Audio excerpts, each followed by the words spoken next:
Check if we on. I don't know where to put this damn thing.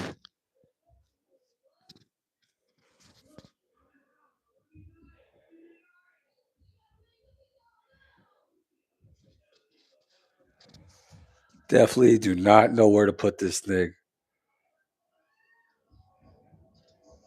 Definitely do not know where to put this thing. But whatever. I'm gonna do it like this. So Bradley Beal is now an LA Clipper. Is that a good mood or a good move? I don't know. The one thing that I will say is that I think that it's a good move for the Clippers as far as just having more spacing than the Phoenix Suns had last year with Durant and with Booker. So I think it's a good thing. I think it's a good thing. I'm kind of surprised that Beal gave up like 14 mil. I think he had to do that legally to get the buyout, but then he didn't recoup all of that with signing a 2 year, $11 million deal with the Clippers. So maybe he wants to win. I mean, I could see that, but um, I don't know. Like, I don't want people to start calling the Clippers like saying they have like a big three now because Kawhi, he's probably gonna give you 40 plus games. Harden, I don't really have no knocks on Harden except he can't get it done in the playoffs and in game sevens and stuff like that. So I don't know. I the Clippers were definitely a tough out last year. I kind of thought they were going to knock off Denver. I kind of wanted them to. Um, but it's still, no matter who you add to the Clippers, it all amounts to, is Kawhi going to be healthy? If you get him for 70, 75 plus games, I think you got to put Clippers in maybe the top four slots in the West. But I don't know. That's what I think because Harden will still be solid in the regular season, and maybe Beal has enough room now to where he could, do it up for the Clippers. But then again, he is a guy that needs to have the ball all the time. So that's James Harden's like spot right there. So I wonder if that's going to cause conflict. But Clippers, they got some guys out there. They got Zubac. Um, who else did they got on there? Um, I don't know. But I mean, overall, Beal is a good replacement for losing Norman Powell. So you basically give up Powell when you were going to have to spend about like, I think he was going to basically ask for maybe like 35, 40 mil. And you're basically getting a veteran who's still got like star ability. And what are you giving him? You're giving him like 5.5 for the year. So it's a contrast, but I think it still could work for the Clippers. But yeah, uh, been expecting this buyout, and now it happened. And shit, man, uh, NBA is turning.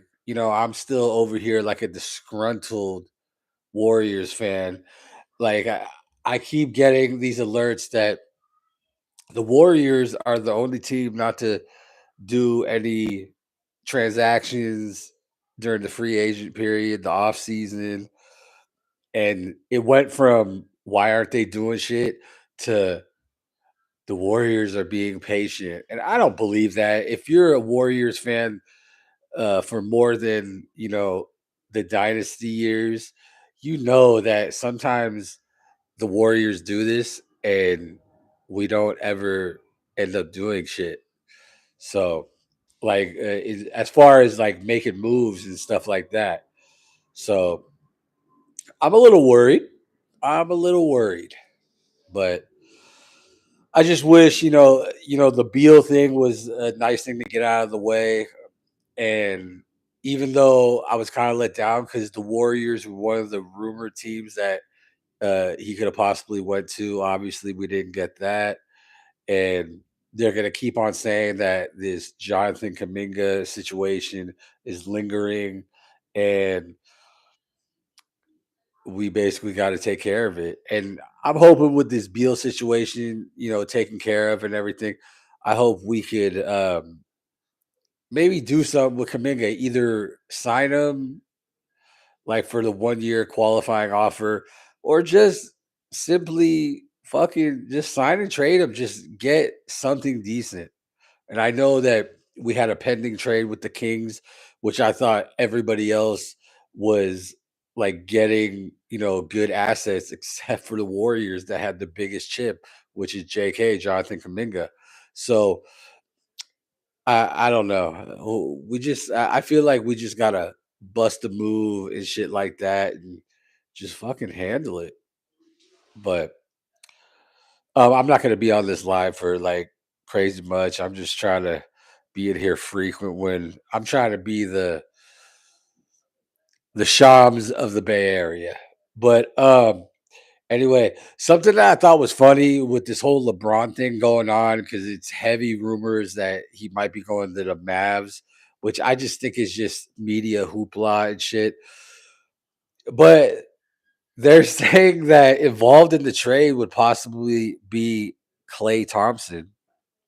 And I think that's really funny, especially since he just came out and made it public that he's now dating Meg The Stallion. So it's like he could possibly be on the move again, possibly to the Lakers, even though it's LA and Meg The Stallion, she's like a rap star and everything. I'm sure she could afford flights to LA and stuff. It's just kind of funny how as soon as Clay's getting resettled after that bumpy year last year, like he's got to worry about shit. Am I about to get traded? What the fuck's gonna go on? I just like made official with this chick, and now I might be uprooted again. But I just think that's funny, the way the world and the NBA works, especially with the trade shit going on. Because I try to stop talking about LeBron, but it seems like every fucking day, like there's a new article in the media cycle about where he's gonna go, what he's gonna do, and if he's got a grumpy face on the sideline of summer league, then he's going to Cleveland. Oh wait, he's got like a slight smirk. Oh, he's going to Dallas.